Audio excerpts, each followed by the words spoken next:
देखिए जी, वाकई में ये कहना सही रहेगा कि बिल्कुल भी ऐसा सोचा तो नहीं था। बिल्कुल भी नहीं सोचा था जो अब सामने विटनेस किया है। एंड यकीन मानिए, जब चीज ऐसी विटनेस कर ली है तो फिर आपके सामने बयां करना तो बनता है। देखिए, कभी कभी कोई फिल्म ऐसी आती है जिसका कि ट्रेलर देखकर लगता है कि यार ये क्या ही है, मतलब थोड़ी एक्सपेक्टेशंस जो है लो हो जाती हैं। लेकिन जब मूवी देखते हैं ना, तब ऐसा लगता है कि अरे यार ये तो कुछ और ही निकली। मतलब क्या सोचा था और क्या पाया, बोले बागमा। एंड थामा एग्जैक्टली वैसी ही मूवी है। मैं ऑनेस्टली बता रहा हूं, थामा ट्रेलर के बाद मेरे एक्सपेक्टेशंस काफी नॉर्मल थे, लेकिन फिल्म खत्म होने के बाद सिर्फ एक ही वर्ड मेरी जुबान से निकला, ये क्या है भाई। मतलब भाई मजा आ गया यार, लिटरली मजा आ गया। दिवाली सेट हो गई। तो इसी बात पे हैप्पी दिवाली। और जरा शुरू करते हैं हम इस मूवी के रिव्यू को। सबसे पहले स्त्री, उसके बाद मुंजिया और अब थामा। मैडॉक फिल्म्स ने हॉरर कॉमेडी को लिटरली एक इंडियन ब्रांड बना दिया है। लेकिन इस बार उन्होंने जो किया है वो सिर्फ फनी या स्केरी नहीं है।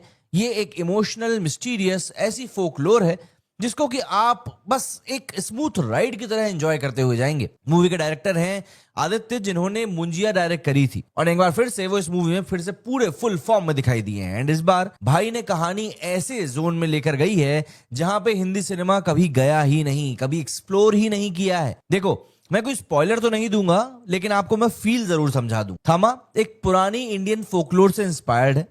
एक छोटा सा टाउन है, कुछ अजीब मौत वहां पे होती हैं, और एक आत्मा जिसका पास्ट खुद एक कहानी है। लेकिन सबसे बड़ी बात, ये हॉरर नहीं लगती, ये रियल लगती है। इस फिल्म में जो डर है वो भूतों से नहीं है, वो डर है पिछले दर्द से, फियर ऑफ लॉस से, फियर ऑफ लेटिंग गो से, और फियर ऑफ व्हाट इफ, कि अब क्या। ये सब सच में एग्जिस्ट करता है। आप ऐसा नहीं कर, आपके मन में ये चीज नहीं आएगी कि यार ये चीज हो नहीं सकती, क्योंकि हम इन्हीं चीजों को सुनकर बड़े हुए हैं। एक सेकंड को तुम हंस रहे होते हो और दूसरे सेकंड में तुमको गूज़बम्स आ रहे होते हैं, एंड तीसरे सेकंड में तुम खामोशी से स्क्रीन को एकाटक देख रहे होते। Emotionally attached, that's power of थामा।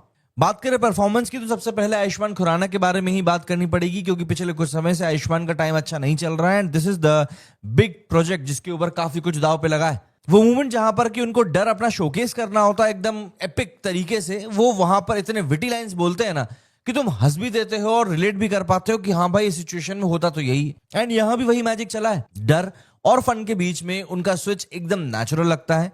And he is the heartbeat of the movie. बात करें रश्मिका मंदाना की, तो boss this girl is revolution. उन्होंने एक ऐसा रोल उठाया है जो बहुत ज्यादा लेयर्ड था, एक प्याज की तरह, थोड़ा क्यूट, थोड़ा creepy and full on emotional. एक मोमेंट पे वो स्वीट लगती हैं एंड अगले ही मोमेंट पे तुम्हें मतलब डर के मारे कांपने पर मजबूर कर देती हैं। ये उनका, मुझे ऐसा लगता है कि पुष्पा से बाहर अगर हम निकल कर आएंगे तो उनका बेस्ट परफॉर्मेंस है टिल डेट। एंड इसके बाद एंट्री होती है नवाजुद्दीन सिद्दीकी की, एंड भाई वहीं से मूवी लिटरली ब्लास्ट हो जाती। वो जो अनप्रेडिक्टेबल एनर्जी है उनके अंदर, वो यहाँ पर 10 गुना एम्पलीफाई हो गई है। मास ऑडियंस उनके ऊपर फिदा हो जाएगी, क्योंकि ये नवाज सिर्फ एक्टर नहीं बल्कि एक तरीके का पटाखा है। ऑब्वियस सी बात है, कई लोगों को यहाँ पर नवाज की एक्टिंग थोड़ी सी ओवर एक्टिंग भी लग सकती है, but the thing is you have to understand the character which he is playing.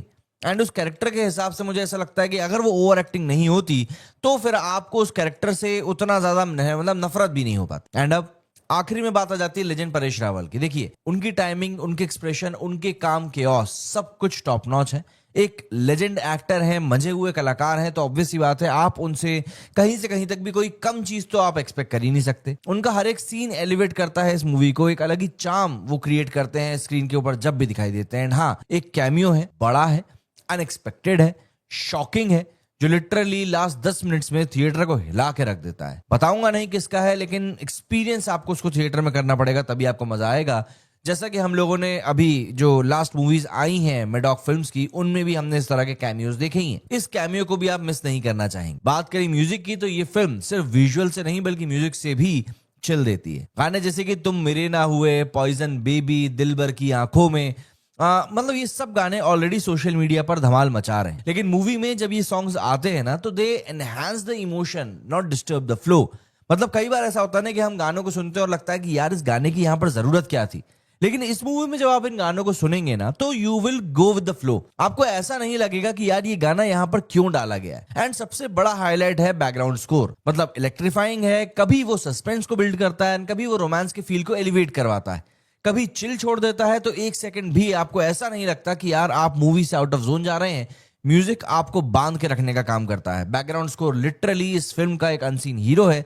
जिसको कि शायद आप देखेंगे तो नहीं लेकिन आप फील हर एक मोमेंट पर करेंगे। वहीं आदित्य सरपोतदार ने मुंजिया के बाद एक्सपेक्टेशंस ऑब्वियस सी बात है सेट कर दी थी एंड थामा उन एक्सपेक्टेशंस को तोड़कर एक नए लेवल पर जाता है। इस बार टोन ज्यादा मैच्योर है, स्केयर्स थोड़े सटल हैं, जोक्स काफी ज्यादा ऑर्गेनिक लगते हैं एंड सबसे बड़ी बात इमोशंस यहां पर जेन्युइन लगते हैं। वो एकदम फाइन लाइन पे चल रहे हैं, neither too good nor too dark, और वो बैलेंस ही कहीं ना कहीं फिल्म को स्टैंड आउट बनाने में बहुत हद तक कामयाब हुआ है। क्योंकि मुंजिया को देखने के बाद मुझे ऐसा लग रहा था कि यार मैडॉक अब क्या लेकर आएंगे, एंड ट्रेलर के बाद में ऑब्वियस सी बात है कुछ चीजों पे क्वेश्चंस उठ रहे थे, बट मूवी देखने के बाद में वो सब चीजें गायब हो चुकी हैं। सेकंड हाफ में थोड़ा सा पेस स्लो जरूर होता है, थोड़ा सा लगता है कि कहानी सांस ले रही है, लेकिन फिर क्लाइमेक्स आता है एंड सब कुछ वर्थ इट लगने लगता है। Visually Thamma is stunning, small town India का rustic charm check, haunted ambience check, magical realism double check, lighting एकदम मूडी है, सेट्स ऑथेंटिक लगते हैं और फ्रेमिंग ऐसी है कि हर शॉट में एक कहानी अपने आप में बाहर निकल कर आती है। आदित्य ने फोकलोर और मॉडर्न इमोशंस का जो एक विजुअल ब्लेंड तैयार किया है